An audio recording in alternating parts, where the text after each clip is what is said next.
looking to serve other people instead of fighting for my own interest. See, Herod was all about Herod, and he would do whatever it took to stay in power. Now, the thing was, he wasn't really a Jew. He was an Edomite. And so he wasn't a very popular king, even among the Jews, even though he had that title. He was not a popular king, but he knew how to curry favor. And so he did these lavish building projects and big infrastructure improvements in the city. And he did it so everybody would think what a great king he is. There was a famine in the land during his reign, and he made arrangements to be able to get the food that was needed for the people. And he did it not because he was serving them, but he was actually serving himself. For his superiors in Rome, he actually had a port city built on the coast. And what do you think he named it? Caesarea, after Caesar.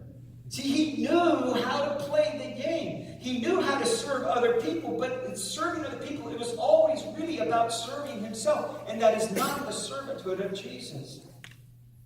He could be a master of coercion. He knew how to intimidate other people. There was actually a time when he was actually called into court before the Jewish Sanhedrin, which was the Jewish court of its time. So he couldn't avoid the subpoena, so he showed up, but he brought with him his full-armed bodyguard. The whole army, right there into the courtroom. And the charges were dismissed because of lack of evidence. He knew how to play the game of power. He was well known for his retribution. And that's why when Matthew says, when King Herod heard this, he was disturbed. And then it goes on, he says, and all Jerusalem with him. Because they knew what kind of king he was. And if there's a threat to his throne, this is not going to be good. That's the kingdom of this world. The kingdom of heaven is very, very different. Jesus instead chose servanthood. It says, rather, he made himself nothing by taking the very nature of a servant, being made in human likeness. That very nature, that's the exact same wording that he talked about beforehand, that he was in very nature God, but he emptied himself and took on the very nature. His character, his essence was that of a servant.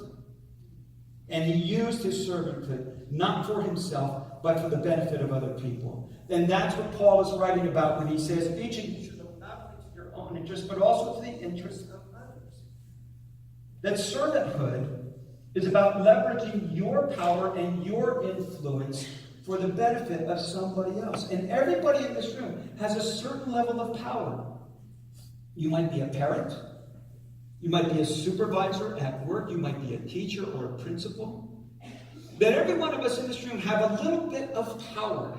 And what you choose to do with that power is going to make the decision about if you're entering into the kingdom of God or if you're going to stay in the kingdom of this world.